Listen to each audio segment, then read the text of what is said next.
बालको अॼु असीं कंदासीं हिकु नओं पाठ। कहिड़ो पाठ अचो ॾिसूं था। सिंधी तृतीय भाषा दर्जो 8 जी दर्सी किताब सिंधु भारती मां पाठ 7 मुहिंजो वतन कंदासीं। कहिड़ो पाठ कंदासीं? मुहिंजो वतन। मुहिंजो वतन, वतन जी माना छा थींदी आहे बालको? वतन माना पंहिंजो देश, पंहिंजो मिठड़ो सुठो देश थींदो आहे। हीअ जेको पाठ आहे हिन जी सिंफ़ आहे, कविता या गीत बि चई सघूं था। हीअ जेको पाठ लिखियो आहे सो लिखियो आहे श्री हूंदराज दुखायल। हिन पाठ में कवि देश प्रेम जगाइण लाइ कविता लिखी आहे। कहिड़ी कविता आहे अचो ॾिसूं था। पाठ शुरू कयूं था बालको। पाठ शुरू करण खां पहिरीं मूंखे आशा आहे कि तव्हां पाण सां गॾु पंहिंजो दर्सी किताब गॾोगॾु तव्हांजी कॉपी पेन पेंसिल खणी वेठा हूंदा। तव्हांखे सुठी तरह सम्झ में ईंदो। पाठ आहे ही मुहिंजो वतन, मुहिंजो वतन, मुहिंजो वतन। इते ल न ईंदो बालको। वरी पढ़ूं था। ही मुहिंजो वतन, मुहिंजो वतन, मुहिंजो वतन। मिसरीअ खां मिठो, माखीअ खां मिठो।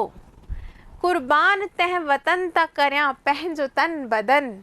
कि जेको ही मुंहिंजो मिठड़ो वतन आहे, शाइर चवणु चाहिनि था कि मुंहिंजो ही जेको मिठड़ो वतन आहे उहो मिसरीअ खां बि मिठो आहे, माखीअ खां बि मिठो आहे।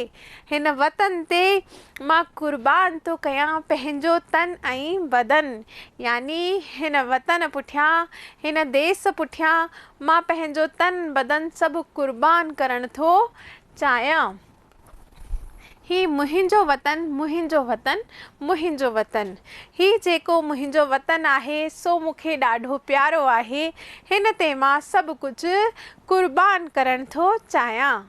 अॻिलो ॾिसूं था बालको।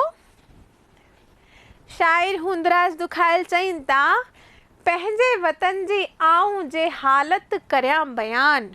कि जेको मुहिंजो वतन आहे उन जी मां जेका हालत हींअर हली रही आहे उहा बयान कयां त सुॾकी पवे ज़मीन। हिते ज़मीन ईंदो बालको। हंजू हारे आसमान। अगरि मां पंहिंजे वतन जी हालत खे बयानु कयां त इहा ज़मीन जेका आहे सा सुॾकी पवंदी। सुॾकणु कंहिंखे चइबो आहे बालको? रोइण खे, रोई पवणु। रोइण खे सुॾकणु चइबो आहे। हंजू हारे, हंजू हारण जी माना थींदी आहे ॾाढो रोइणु, ॾाढी ज़ोर ज़ोर सां रोइणु। हंजू हारण जी माना छा थींदी आहे? ॾाढो ज़ोर सां रोइणु, ॾाढो ज़ोर सां रोइणु।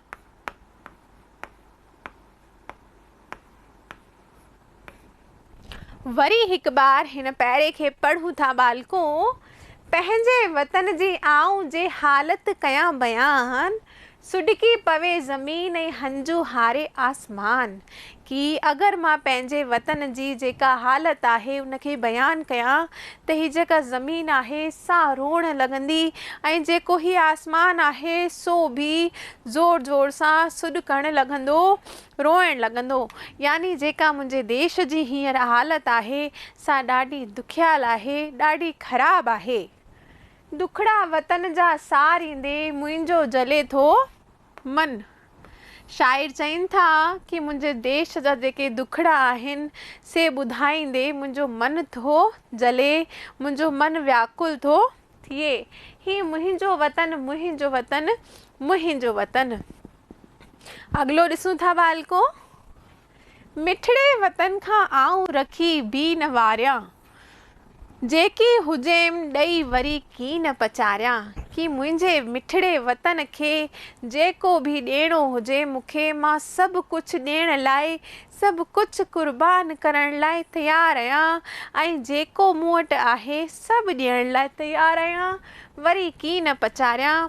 कि मां हुन जो अहसासु बि न ॾियारींदमि वापसि कि मां छा छा ॾिनो आहे, कि हिकु बार ॾियण खां पोइ मां हुन जा गुण बि न ॻायां कि मां मुंहिंजे देश खे छा छा ॾिनो आहे। यानी निस्वार्थ प्रेम आहे देश लाइ शाइर जो। शाइर चवनि था कि जेको बि मूं वटि आहे मां सभु कुझु क़ुर्बान करण लाइ तयारु आहियां। दिलि में हमेशह शाल रहे देश जी लगन। शाइर चवनि था कि मुंहिंजे मन में हमेशह देश जी लगन, देश जो प्रेम रहंदो रहे, वसंदो रहे, इहा ई मुंहिंजी कामना आहे। ही मुंहिंजो वतन, मुंहिंजो वतन, मुंहिंजो वतन। अॻिलो ॾिसूं था, जे चाह अथमि का त वतन शाद ॾिसां मां, आज़ाद ॾिसां मां वरी आबाद ॾिसां मां। हिते ईंदो बालको कि मुंहिंजी जेका चाह आहे, मुंहिंजी जेका मन जी इच्छा आहे, सा आहे कि मां मुंहिंजे देश खे आज़ादु ॾिसां, मुंहिंजे देश खे वरी आबादु ॾिसां, ख़ुशहाल ॾिसां, खिलंदो ॻाईंदो ॾिसां। शाइर चवनि था कि मुंहिंजे मन जी जेका इच्छा आहे कि मां पंहिंजे देश खे आज़ादु ॾिसण थो चाहियां, आबादु ॾिसण थो चाहियां। मते उन में आहे दुखायल जी दिलि मगन, कि इन में ई मुंहिंजे मन जी जेका दिलि में जेका इच्छा आहे इहा ई मगन आहे। माना मां इन में ई ख़ुशि थी वेंदसि कि मां मुंहिंजे देश खे हरो भरो सुठो आज़ादु ऐं आबादु ॾिसण थो चाहियां। इहा ई मुंहिंजे दिलि जी, मुंहिंजे मन जी आस आहे। ही मुंहिंजो वतन, मुंहिंजो वतन, मुंहिंजो वतन।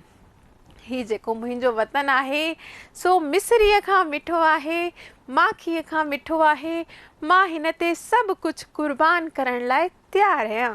त बालको, ही थी गीत कविता जेका पाण पढ़ी, जंहिंमें श्री हूंदराज दुखायल पंहिंजे देश प्रेम जे प्रति अहिड़ा सुठा वीचार प्रगट कया आहिनि कि जेको मुंहिंजो देश आहे सो मिस्रीअ खां मिठो आहे, माखीअ खां मिठो आहे। मां हिन ते सभु कुझु क़ुर्बान करण लाइ तयारु आहियां। मुंहिंजो देश जेको आहे हमेशह आज़ादु हुजे, आबादु हुजे, हीअ ई कामना मां हमेशह करियां थो। बालको, ही कविता पाण हिते पढ़ी मूंखे आशा आहे तव्हांखे सुठी लॻी हूंदी ऐं सुठी तरह सम्झ में बि आई हूंदी। बालको, सम्झ में आई न इहा कविता सुठी तरह? सुठी लॻी न तव्हांखे बि? छाकाणि त देश प्रेम आहे ई अहिड़ो सुठो मन जो पवित्र बंधन आहे कि हर कंहिंखे इहा कविता पई वणंदी आहे, पई सुठी लॻंदी आहे। इहो पाठ हिते ख़तमु थियो बालको। हिन जे अॻिले भाग में असीं छा कंदासीं? असीं कंदासीं हिन जा सुवाल जवाब। त मिलंदासीं पाण अॻिले वीडियो में हिन पाठ जे सुवाल जवाबनि सां गॾु। त मिलूं था अॻिले वीडियो में।